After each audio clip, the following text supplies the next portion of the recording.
समीकरण निकाय, ये एक ही चीज है। इसको देखेंगे हम पहले कि समीकरण युग्म किसे कहते हैं, या हम इसको समीकरण निकाय भी कह सकते हैं। देखिए समीकरण और युग्म, युग्म का मतलब होता है जोड़ा, युग्म का मतलब क्या होता है, जोड़ा होता है। ठीक है, समीकरण युग्म या समीकरण निकाय, दो चर राशियों वाले रैखिक समीकरणों का जोड़ समीकरण युग्म या समीकरण निकाय कहलाता है। ये कहना चाहता है कि दो चर राशियों वाले, राशियों की संख्या कितनी होगी, दो होगी, वो भी कैसी, चर। चर राशियों की संख्या कितनी होगी, दो। चर वो होते हैं जिनका मान परिवर्तनशील होता है, बदलता रहता है, जैसे एक्स वाई जेड है, ये क्या है, इनको हम चर मान के चलते हैं। इनका मान क्या होता है, परिवर्तनशील होता है, बदलता रहता है, इसलिए हम इनको चर कहते हैं। तो चर कितने लेने, हम इनको दो लेने, दो चर राशियों वाले रैखिक समीकरण। रैखिक का मतलब होता है जिसकी जो घात है, चर की जो अधिकतम घात है वो कितनी होगी, हमारी एक होगी। कितनी होगी, एक होगी, वही हमारा क्या होता है, रैखिक समीकरण होता है। ठीक है, समीकरण युग्म का जोड़ समीकरण युग्म या समीकरण निकाय कहलाता है।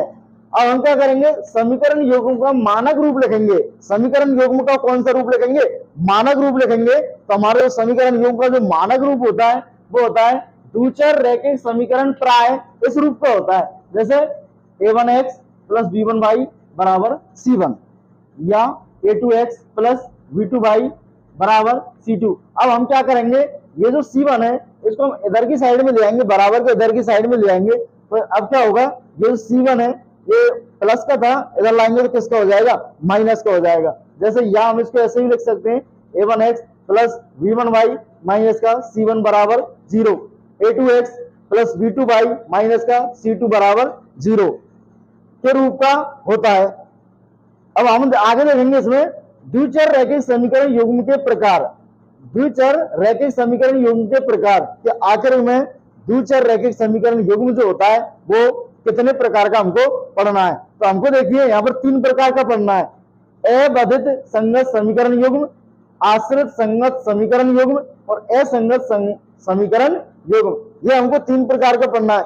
अब हम क्या करेंगे, हमने इनको एक साथ देख लिया, अब हम इनको अलग अलग विस्तार से देखेंगे कि अबाधित संगत समीकरण युग्म क्या होता है, आश्रित संगत समीकरण युग्म क्या होता है, असंगत समीकरण युग्म क्या होता है।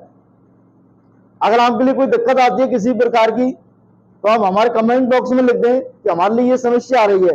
अदरवाइज जो हमारी क्लास है वो नियमित शेड्यूल से चलती रहती है, रोजाना आपके लिए एक क्लास मिलेगी, कम से कम एक क्लास मिलेगी। ज्यादा लंबी हमारी वीडियो नहीं बन पाती है क्योंकि हम मोबाइल से ज्यादातर वीडियो बनाते हैं, मोबाइल से।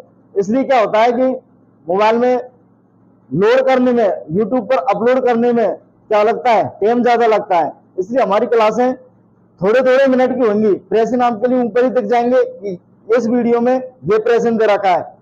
ठीक है, इसके अलावा किसी प्रकार कोई समस्या हो आप कमेंट बॉक्स में लिख सकते हो।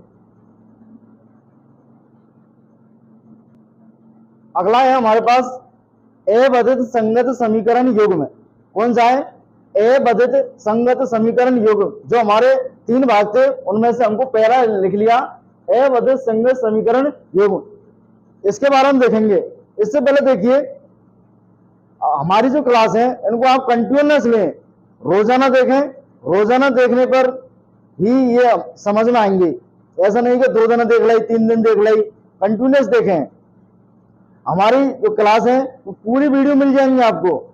प्ले लिस्ट में खोलेंगे, कक्षा 10 मैथ लिख रहा है, उसमें आप देखेंगे तो पूरी जितनी वीडियो है वो हमारी कंटिन्यूअस, ऊपर नंबर डरे हुए 1 नंबर 2 नंबर 3 नंबर या तरीके से नंबर डरे हुए पूरे वीडियो मिल जाएंगे। और कंटिन्यूअस क्लास लोगे तो अंदर से आवाज आएगी, दिल से आवाज आएगी, बिल्कुल है। कौन सी आवाज आएगी कि तुझे भूलना तो चाहा लेकिन भुला न पाए, जितना भुला न चाहा, जितना भुला न चाहा उतना ही याद आए, तुझे भूलना तो चाहा लेकिन भुला न पाए। जितना इसको भूलने की कोशिश करोगे उतनी ही याद आएगी। ठीक है, इसके साथ ही हम देखें अबाधित संगत समीकरण युग्म, ऐसा समीकरण युग्म जिसमें a1/a2 बराबर नहीं है b1/b2 के हो, वह समीकरण युग्म अबाधित संगत समीकरण युग्म कहलाता है। कौन सा कहलाएगा, ऐसा समीकरण युग्म जिसमें a1 अपॉन a2 बराबर नहीं है b1 अपॉन b2 के, वो वह समीकरण युग्म अबद्ध संगत समीकरण युग्म कहलाता है। जो भी चीज लिखा रहा हूं मैं, इनको कंटिन्यूस अपनी कॉपी में लिखते रहें और याद करें, ठीक है। इसके बाद ऐसा समीकरण युग्म, ऐसे समीकरण युग्म किसी भी विधि से हल निकालने पर अद्वितीय हल प्राप्त होता है।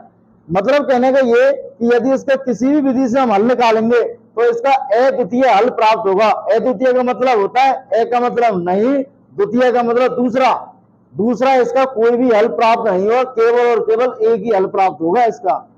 अद्वितीय, देखने में तो नाम ऐसा लग रहा है बहुत बड़ा, अद्वितीय हल प्राप्त होते हैं। अद्वितीय का मतलब दूसरा कोई भी हल प्राप्त नहीं होगा, केवल और केवल एक ही हल प्राप्त होगा, ठीक है।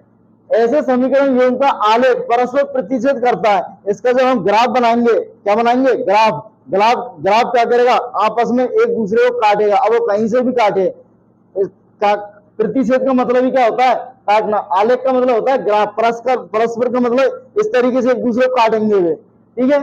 जैसे उदाहरण के लिए 3x प्लस 3y बराबर 5, 3x प्लस 7y बराबर 7, बराबर कितना है 7, ये बराबर में 7 है, ठीक है। अब ये देखिए a1 और a2, a1 और a2 दोनों बराबर हैं।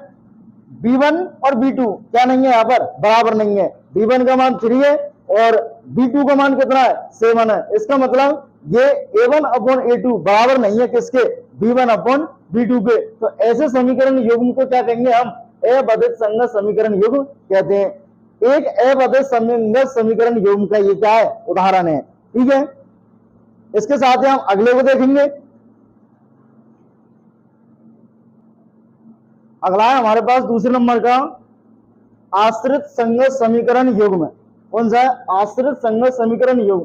देखिए ऐसा समीकरण युग्म जिसमें a1 अपॉन a2 बराबर है b1 अपॉन b2 के बराबर c1 अपॉन c2 के हो, तो वह समीकरण युग्म आश्रित संगत समीकरण युग्म कहलाता है।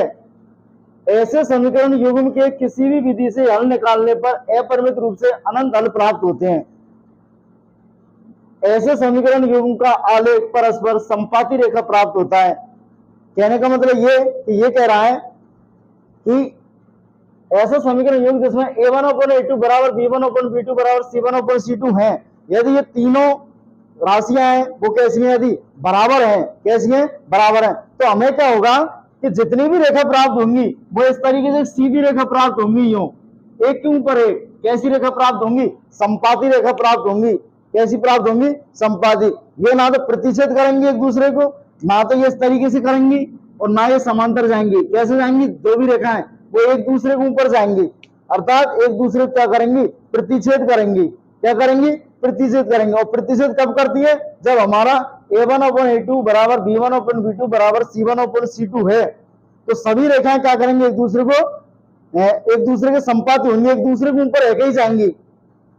क्या होंगी, एक दूसरे के ऊपर रह जाएंगी। इसका मतलब सभी रेखाएं कैसी होंगी, संपाती रेखा प्राप्त होंगी। आगे कह रहा है, जैसे उदाहरण के लिए देखिए 2x प्लस का 3y बराबर 7, 4x प्लस का 6y बराबर 14। देखिए 2 और 4, a1 और a2, b1 b2 c1 c2, यदि इनको काटते हैं तो यह आता हमारे 2 से 4 कटेगा, 1/2, 1/2, 1/2। एक आश्रित संगत समीकरण युग्म है। यह समीकरण युग्म वास्तव में एक ही समीकरण प्राप्त होता है। ये कहने का मतलब, ये लास्ट की लाइन ये कह रही है कि यह समीकरण युग्म वास्तव में एक ही समीकरण प्राप्त होता है। एक ही समीकरण कैसे प्राप्त होता है, जैसे हमारी ये रेखा जा रही है, इसका मतलब इसका एक समीकरण है। ग्राफ में जब लाइन खींचते हैं तो ये रेखा जा रही है, मान के चलो, इसका एक समीकरण होगा, एक समीकरण होगा। यदि इसके ऊपर से 50 रेखाएं और गुजर रही हैं, कितने गुजर रही हैं, 50, तो भी इसका एक ही समीकरण बनेगा। बनेगा कि नहीं बनेगा। यदि कोई भी रेखा थोड़ी सी भी टेढ़ी जा रही है तो इसका अलग समीकरण बनेगा। लेकिन कोई रेखा इसी के ऊपर से जा रही है, बार बार में इसी के ऊपर से 100 रेखा जा रही है, तो उन सभी का जो समीकरण बनेगा वो कितना बनेगा, एक ही बनेगा। इसलिए यहाँ पे लिखा है कि यह समीकरण युग्म वास्तव में एक ही समीकरण प्राप्त होता है। ठीक है, इसके साथ ही हम अगले को देखेंगे, तीसरे नंबर पर जो रह रहा है हमारा अगला है हमारे पास असंगत समीकरण युग्म। असंगत समीकरण युग्म ऐसा समीकरण युग्म जिसमें a1/a2 बराबर b1/b2 बराबर c1/c2 हो।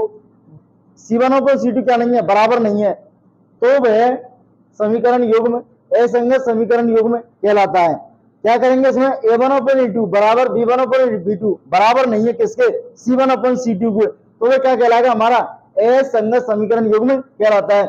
ऐसे समीकरण युग्म के किसी भी विधि से हल निकालने पर कोई हल प्राप्त नहीं होता है। इसके यदि हम हल निकालेंगे तो हमें किसी भी प्रकार का कोई भी हल प्राप्त नहीं होगा। ऐसे समीकरण युग्म का आलेख परस्पर समांतर रेखा प्राप्त होता है। आलेख कैसा प्राप्त होगा, समांतर रेखा प्राप्त होगा। ठीक है, जैसे उदाहरण के लिए 2/2x प्लस का 3y बराबर इक्वल टू 7, 4x प्लस का 6y इक्वल टू 15 हो जाएगा हमारा।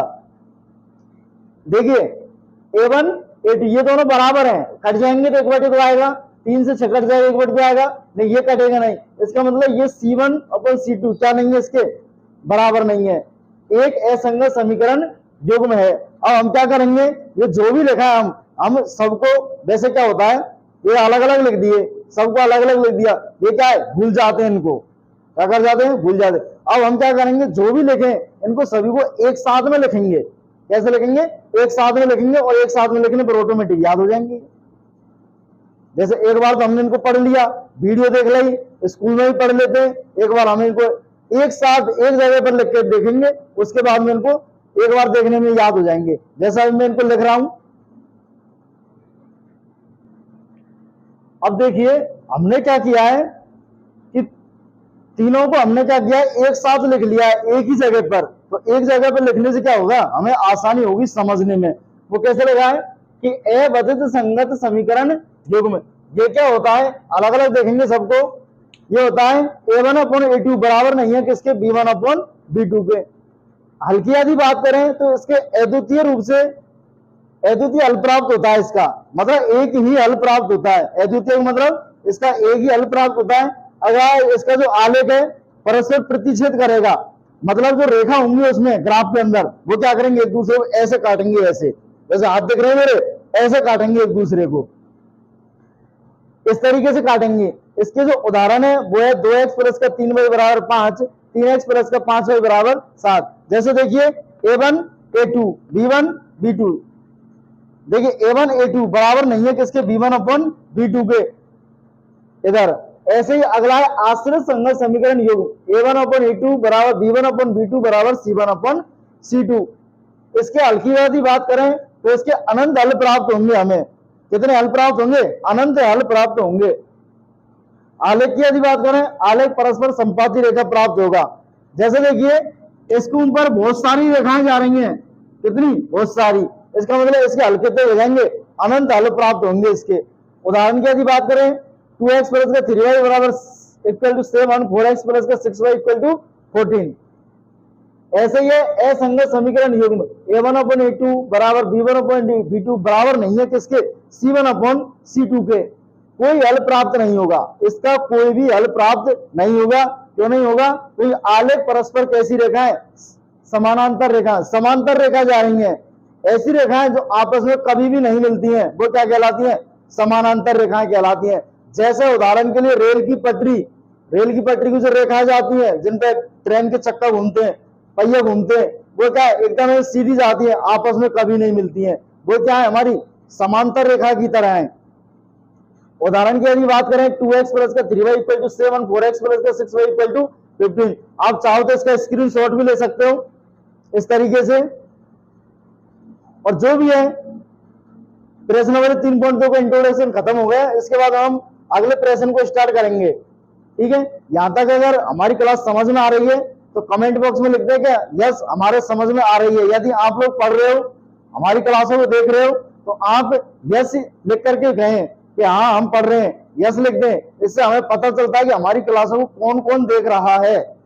ठीक है, इसके साथ ही यदि आपके लिए हमारे द्वारा जो क्लासेस चलाई जा रही है, इसमें किसी प्रकार की दिक्कत आ रही है, परेशानी आती है, तो आप कमेंट बॉक्स में लिख दें कि हमारे लिए इस तरीके की परेशानी आ रही है। या हमारे द्वारा बोलने वाली जो लैंग्वेज है वो समझ में नहीं आ रही है, इसके बारे में भी लिख दें। अभी क्या हमने शुरुआत करी है, एक तो होता है कैमरे के सामने बोलना, एक होता है क्लास में बोलना। तो क्लास में बोलने की तो थोड़ी थोड़ी प्रैक्टिस है, ये कैमरे के सामने बोलने की प्रैक्टिस क्या धीरे धीरे आएगी। तो जो भी समस्या आती है आप उनको कमेंट बॉक्स में लिख दें कि हमारे लिए ये समस्या आ रही है, उसका समाधान करने की हम 100% कोशिश करेंगे। ठीक है, तो इसके साथ ही आज हमारी क्लास खत्म होती है। अब हम प्रश्नों को देखेंगे। इंट्रोडक्शन क्लास खत्म हो गई।